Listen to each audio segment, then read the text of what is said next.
Good morning, everybody, and thank you for coming. We're here today to tell you about the launch of our advertising campaign, and I think Rich is just going to play the TV ad for you.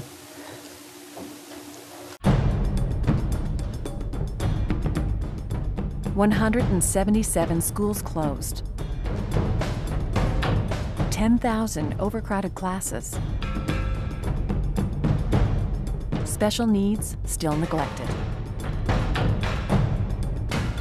When the provincial government won't learn, how will BC's kids? On November 15th, elect school board candidates who will speak out and demand better for our kids. The purpose of the campaign is to ensure that the public has an opportunity to hear from teachers about the conditions in classrooms and schools. In 2006, the Liberal government promised to reduce class sizes and improve conditions for students with special needs, but they've broken that promise. We continue to have more than 10,000 classes with 4 or more students with special needs. We have 3,000 classes over 30, and 177 schools have closed. The government set up the Round Table in 2005, but the Round Table has done nothing but analyze data. Frankly, we're tired of analyzing data. The data shows what teachers have said all along. There are too many classes where the combination of size and the numbers of students with special needs results in students not getting the attention they require to learn effectively. We want the government to take action to improve conditions in classrooms. We've written a letter to the minister and asked for 2 things with respect to the Round Table. We've asked that the Premier return to attending the Round Table meetings, and we've asked that the government come with a clear plan to improve conditions in classrooms. We've also submitted a budget brief to the Select Standing Committee on Finance and Government Services.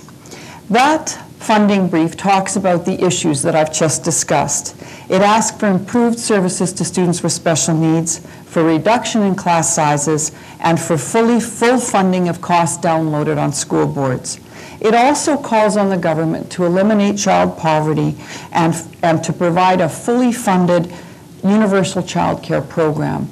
Conditions that will help us with students. Students come with their backgrounds of poverty and with a background sometimes of inadequate care in their early years, and the government needs to address those issues. Of course, the advertising campaign is timed in advance of the municipal elections. It's critically important that these issues be discussed in the candidates' debates and the discussion of issues around the elections.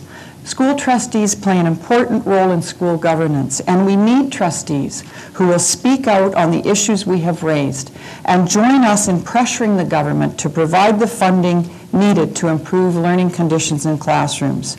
We very much want these issues to be part of the discussion before the municipal elections, before the by-elections, and of course before the provincial election in the spring. I would urge those of you here to take a close look at the education funding brief. It's a really excellent brief, and I cannot resist, as a math teacher, the tables and graphs in this brief. Every table or graph in the brief comes either from Ministry Education data or StatsCan data, and there's some very, very good information in here. Here's a table that shows the reduction in services in library, counseling, special education, ESL, and Aboriginal education, all areas where we've lost significant numbers of teachers. At the same time, the number of students with special needs has gone up.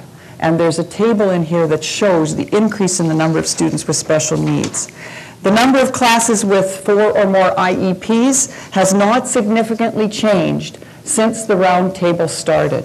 And there's a graph on page 8 that shows the numbers of students with 4 or more, the 10,000, 9,000, and 10,000 classes over the period from 05-06 to now. There's also a graph that shows that BC has the worst student-educator ratio in Canada. That's on page 10. So we have the highest ratio of any province in Canada, and significantly higher than the Canadian average.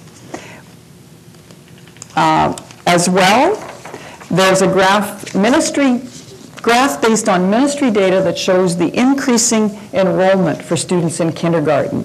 and shows the fact that enrollment has declined in kindergarten until now, and we are now on a trend back upward, up to above where we were in 02-03.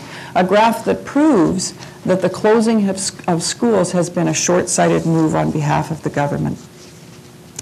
And finally, a graph that shows that in BC, we spend significantly less than the Canadian average in terms of the percentage of GDP spent on education. In fact, we were higher than the Canadian average up until 02-03, and now we are well below the Canadian average in terms of the percentage of GDP spent on education.